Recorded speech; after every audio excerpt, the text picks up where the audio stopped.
नारायण नारायण नारायण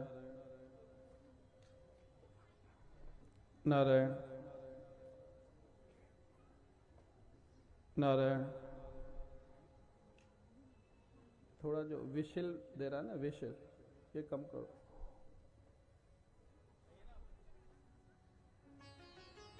नारायण नारायण। थोड़ा गेन बढ़ा दो, थोड़ा सा इको दे दो।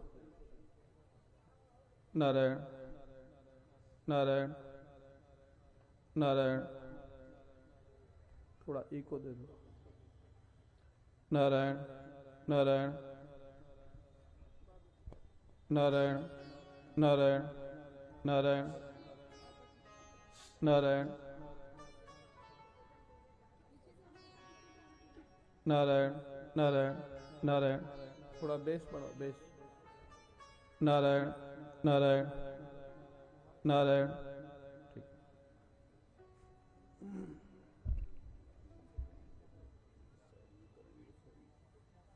नीचे करो तो स्वरूप तो अच्छा है, क्योंकि यहाँ दिखते नहीं है, फिर लोग फोटो लेते हैं। हाँ वैसे, हाँ पीछे करो इसका।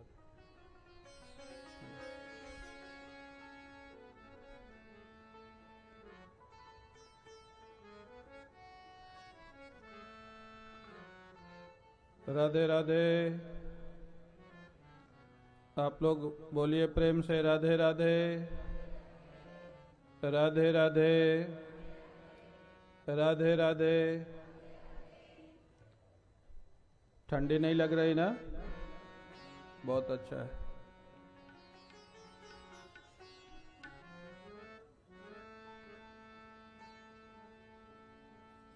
तबला का ठीक है। हाँ ठीक।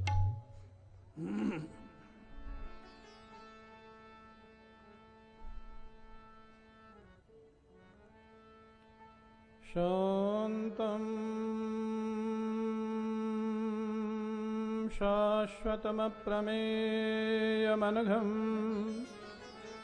निर्वाणशान्तिप्रदम्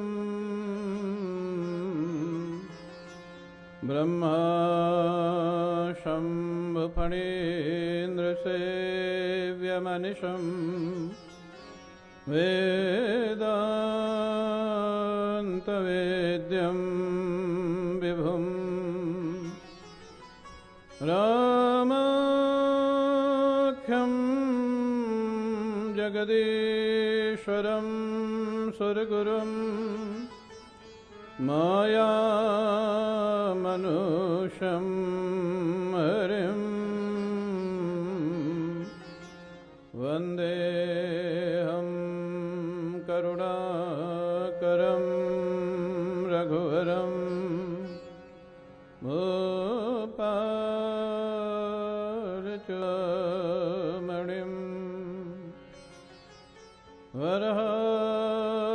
वरहपीडं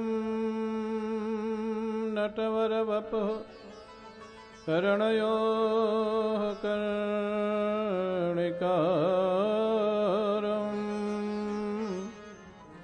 विव्रतवासः कनककपिशं वैजयन्तीं च मालाम्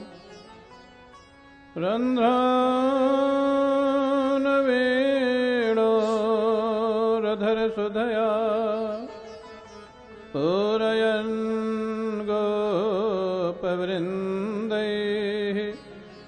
वृन्दारण्यं स्वपदरमणं प्राविशद्गीतकीर्तिः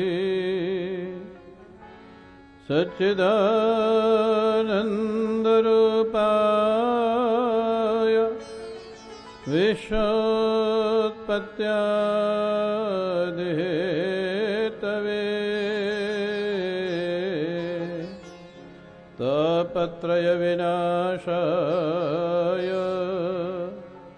श्रीकृष्णाय वयं नमः।